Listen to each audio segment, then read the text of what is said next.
प्रत्येक माध्यमांनी आज बातमी चालवून टाकली की पार्थ पवारला क्लीन चिट, तर ही कुठचीही क्लीन चिट पार्थ पवारला मिळालेली नाही.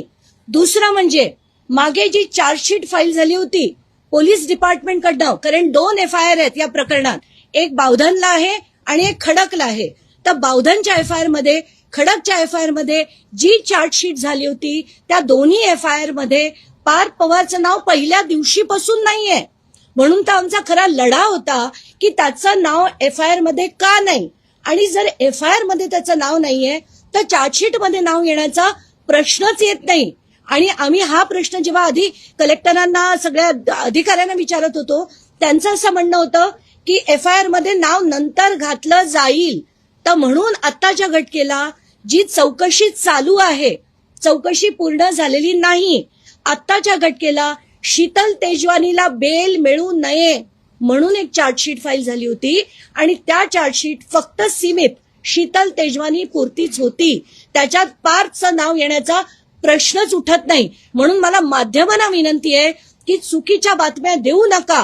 पूर्ण महाराष्ट्रात झालंय की पार्थ पवारला क्लीन चिट, पार्थ पवारचं नाव चार्जशीट मध्ये नाही, असं होऊच शकत नाही. आणि आता म्हणूनच मी ते पूर्ण एक प्रिंट आउट काढलंय, तो प्रिंट आउट द्या.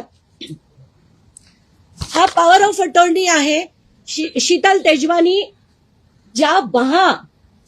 शीतल तेजवानी आणि पार्थ पवार यांच्यामध्ये झालेलं पॉवर ऑफ अटॉर्नी आहे. याच्यात प्रत्येक पानावर त्यांचं नाव आहे, प्रत्येक पानावर. इतकंच नाही तर याच्यात पार्थ पवारचा फोटो, त्याच्यावर शिक्का, त्याच्यावर त्याची सही. हे बघा, सगळ्यांनी झूम इन करून दाखवा. पार्थ पवारचा फोटो, त्याच्यावर त्याची सही, शिक्का, खाली विटनेसची सही, आणि हा जो विटनेस आहे त्याचा इतर कंपन्यांमध्ये त्याच्याबरोबर डायरेक्टर आहे.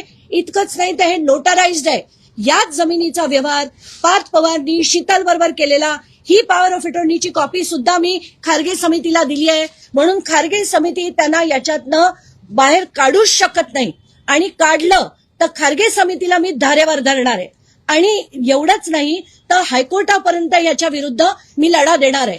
आताच्या घटनेला या ज्या ज्या गोष्टी आहेत त्या महाराष्ट्र समोर यायला हव्यात. म्हणून मी बोलले की कुठल्याही परिस्थितीत मुंडवा घोटाळ्या प्रकरणात पार्थ पवारला बाहेर येऊ शकणार नाही. आणि जरी त्या समितीने अहवाल मॅनिप्युलेट केला तरी हायकोर्टात जाऊन मी लढून ते खरंच खरं जे आहे ते हायकोर्टापुढे मांडणार आहे. माझा